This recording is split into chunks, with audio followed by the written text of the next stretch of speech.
साई राम ओम गुरु। अध्याय 18। अन्य आकर्षक स्थल।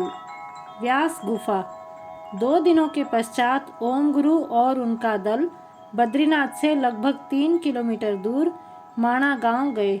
यह भारत का अंतिम गांव है जो भारत तिब्बत सीमा से लगा है।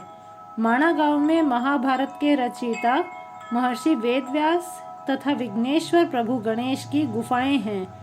यहीं पर महर्षि ने 17 पुराणों की रचना की तथा वेदों को 4 भागों में विभाजित किया। जब महर्षि ने महाभारत की रचना आरंभ की तो वे उलझन में पड़ गए। इस उलझन से निकलने के लिए उन्होंने कठोर तप किया। तत्पश्चात उन्होंने महाभारत का मौखिक वर्णन किया जिसे गौरी नंदन गणेश भगवान लिखते गए। 18वें पुराण श्रीमद् भगवत गीता का लेखन कार्य भी इसी के साथ समाप्त हुआ। व्यास गुफा का इतिहास 5000 वर्षों से भी अधिक पुराना है। इस विशाल गुफा में महर्षि की आसन ग्रहण की हुई शिला है। व्यास गुफा की अनोखी छत अपने आप में रहस्यमयी है। इसे व्यास पोथी के नाम से भी जाना जाता है। देखने पर लगता है कि ढेर सारे पन्नों को एक के ऊपर एक जमाया गया है। गुफा की चट्टानों पर नक्काशी के रूप में लेखन कार्य देखा जा सकता है। गुफा में बैठकर गहन चिंतन करने पर नारायण मंत्र नारायण नारायण की गूंज कानों में पड़ती रहती है। सरस्वती नदी। व्यास गुफा के नीचे देवी सरस्वती ने स्वयं को नदी के रूप में उजागर किया है। यहाँ पर एक और छोटी सी नदी दिखाई देती है।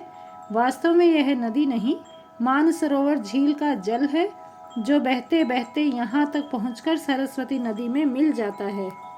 ऐसा माना जाता है कि जब महर्षि वेद व्यास गणेश जी को महाभारत सुना रहे थे तब सरस्वती नदी के तीव्र बहाव से उत्पन्न शोर के कारण गणेश जी उसका श्रवण नहीं कर पा रहे थे। इससे रुष्ट होकर महर्षि ने सरस्वती नदी को विलुप्त होने का श्राप दे दिया, जिससे वह उसी स्थान पर धरती में समा गई और पाताल लोक में अदृश्य होकर बहने लगी। जो भी हो, त्रिवेणी संगम की तीसरी नदी का माणा गांव में होने का अनुभव बहुत संतुष्टि प्रदायक है। सरस्वती के दर्शन कर पाना पुण्य कर्मों द्वारा ही संभव है। भीम पुल। जब द्रौपदी पांडवों के साथ स्वर्गरोहिणी की यात्रा पर थी तो रास्ते में सरस्वती नदी पड़ी।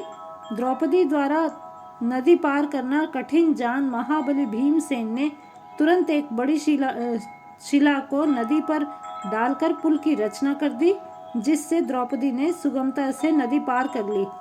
तब से इस स्थान का नाम भीम पुल पड़ गया। महान धूनी बाबा की गुफा। व्यास गुफा तथा सरस्वती नदी के मध्य एक और गुफा है जिसमें धूनी बाबा नामक महान संत का निवास माना जाता है। उन दिगंबर बाबा के 20 फुट लंबे केश हैं। केश ही उनके वस्त्र बनकर शरीर को ढकने का काम करते हैं। वे माणा गांव के ग्रामवासियों के गुरु हैं। उन्हें जो भी गुरु दक्षिणा दी जाए वे उसे सहर्ष स्वीकार कर लेते हैं।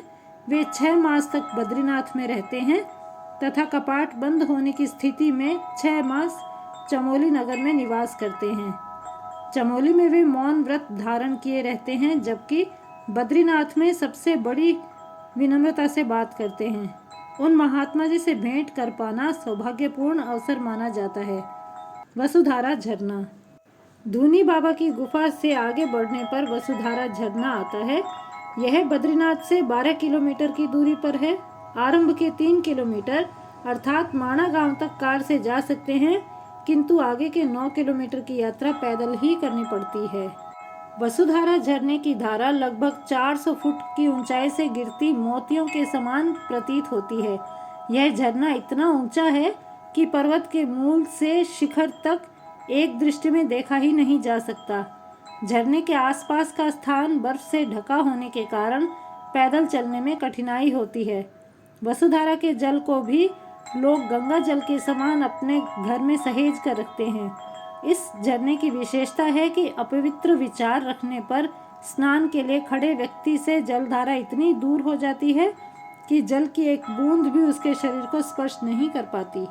वसुधारा झरने के निकट देवी माँ का एक प्राचीन मंदिर है। उससे पूर्व तथा आगे बढ़ने पर वे सारे स्थान आते हैं जहाँ धर्मराज युधिष्ठिर के अलावा द्रौपदी समेत पांडवों ने एक एक करके अपनी देह त्यागी थी।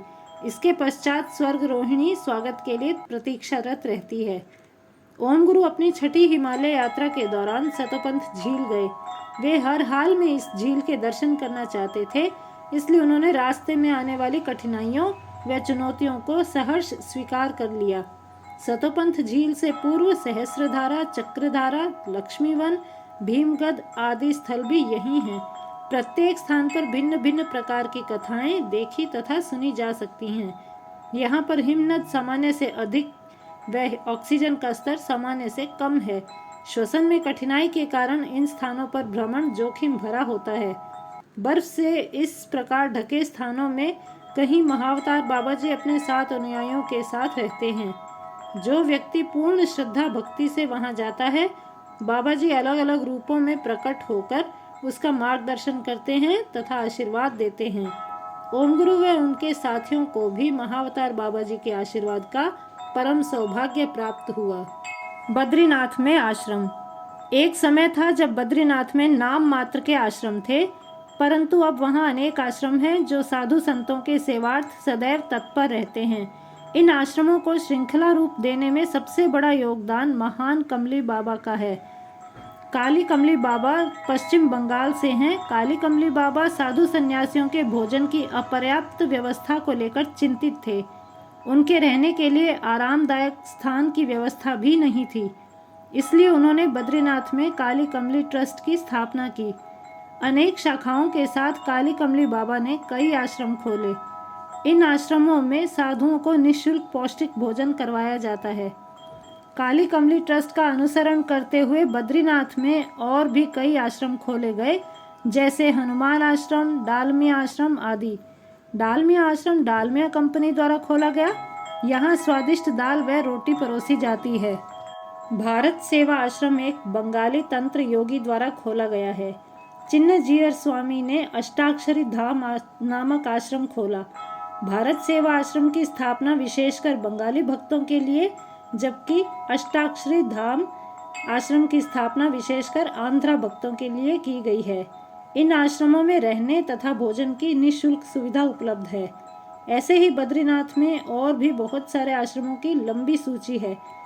इन आश्रमों द्वारा प्रदत्त सेवाओं में भाग लेने के लिए धनिक वर्ग एक दूसरे से लड़ पड़ते हैं, फिर भी सबको भंडारा करवाने का अवसर प्राप्त नहीं होता। इसका कारण है कि बद्रीनाथ की पवित्र भूमि पर धन का नहीं, भावना का महत्व है। आश्रम के मुखिया द्वारा अनुमति प्राप्त होने के बाद ही भंडारे का सौभाग्य प्राप्त होता है। पांडवों के देह त्याग के स्थान। पांडव महाप्रस्थान के लिए इसी राह पर बढ़े। बद्रीनाथ पार करते हुए स्वर्गरोहिणी की ओर जाते समय पांडु के ज्येष्ठ पुत्र युधिष्ठिर के अलावा द्रौपदी व चारों पांडवों की भौतिक देह का त्याग यहीं पर हुआ। सुमेरु पर्वत चढ़ते समय द्रौपदी लड़खड़ाकर गिर पड़ी, जिससे उसकी मृत्यु हो गई। लक्ष्मी वन से तुरंत पहले सहस्रधारा में सहदेव ने मृत्यु को प्राप्त किया। फिर लक्ष्मी वन में नकुल ने अपना शरीर छोड़ा। इसके पश्चात अर्जुन ने चक्रधारा में व उससे थोड़ी दूर चलने पर सतोपंथ झील पहुंचते ही भीम ने अपनी देह त्याग दी। बद्रीनाथ, जहाँ श्रीमन नारायण की कृपा अपने चरम पर होती है, में मृत्यु को प्राप्त होना पूर्व जन्मों के पुण्य कर्मों के फलस्वरूप ही संभव है। बद्रीनाथ ऐसा पवित्र स्थल है जहाँ सरलता व सुगमता से मोक्ष प्राप्त हो सकता है। जय साई राम, जय ओम गुरु।